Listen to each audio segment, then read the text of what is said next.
Effectivement, Action Cœur de Action Logement s'est investi depuis 2018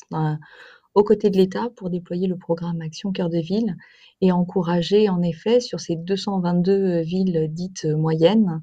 un travail de réinvestissement du bâti existant.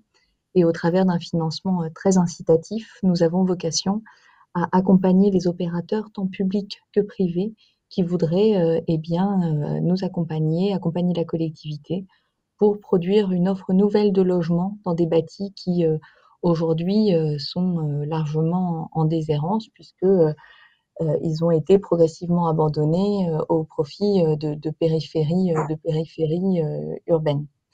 Le sujet pour nous, et c'est aussi pour ça qu'on a souhaité s'inscrire dans cette démarche, dans ce colloque aux côtés de l'école de Clermont-Ferrand, c'est bien de réfléchir à ce qui va faire l'attractivité des futurs logements que nous produisons dans ces centres-villes, dans ces villes moyennes,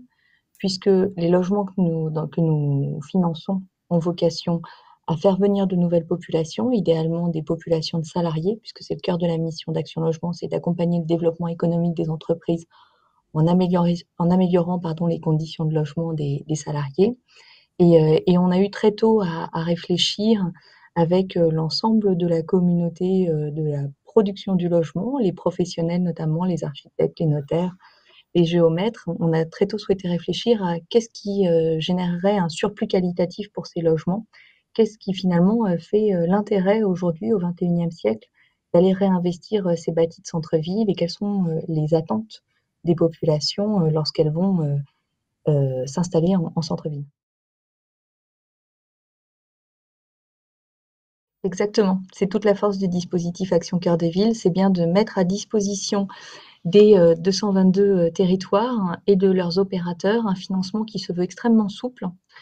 puisqu'il a vocation à répondre aux différentes stratégies locales et aux enjeux identifiés par chacun des exécutifs locaux.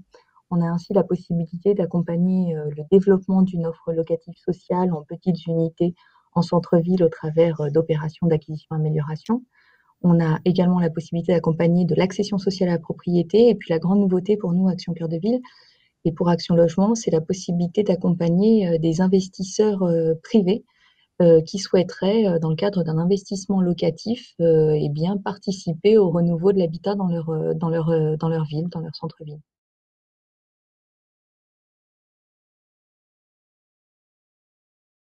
Oui,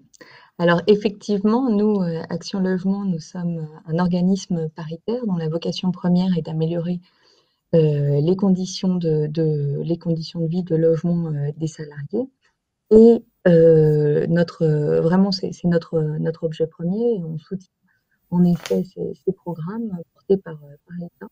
puisque, à sa demande évidemment, mais parce qu'il concourt aussi à un objectif important pour Action Logement de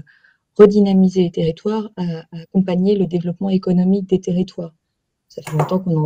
on entend des difficultés de recrutement d'entreprises pourtant dynamiques, prospères, mais qui peinent à attirer aussi de jeunes talents sur les territoires. Et comme vous le disiez fort justement, le développement d'un territoire et sa redynamisation, elle passe par l'habitat, c'est sûr, par une offre qualitative d'habitat, mais clairement, elle ne peut pas se concevoir que sur le prisme de l'habitat, puisque, et c'est l'exemple souvent que l'on donne aux collectivités que nous avons l'honneur d'accompagner dans le cadre du programme, c'est que le programme Action Cœur de Ville est un programme pluripartenarial qui vise à les accompagner dans une stratégie de redynamisation et surtout à travailler sur tous les leviers et sur tout ce qui fait leur attractivité. Et donc, ça passe par l'aménagement, le stationnement, le développement d'équipements et aussi le traitement de problématiques de stationnement. Et tout ça est à la main forcément d'exécutifs locaux dans le cadre de programmes d'ensemble développés, cohérents et qui s'auto-alimentent, puisque lorsque nous faisons venir des populations nouvelles dans un logement, il est important que ces nouveaux ménages puissent aussi disposer de commerces de proximité dans lesquels ils pourront aussi aller consommer d'équipements de proximité et d'une offre culturelle satisfaisante. Donc, effectivement, sur les programmes d'ensemble.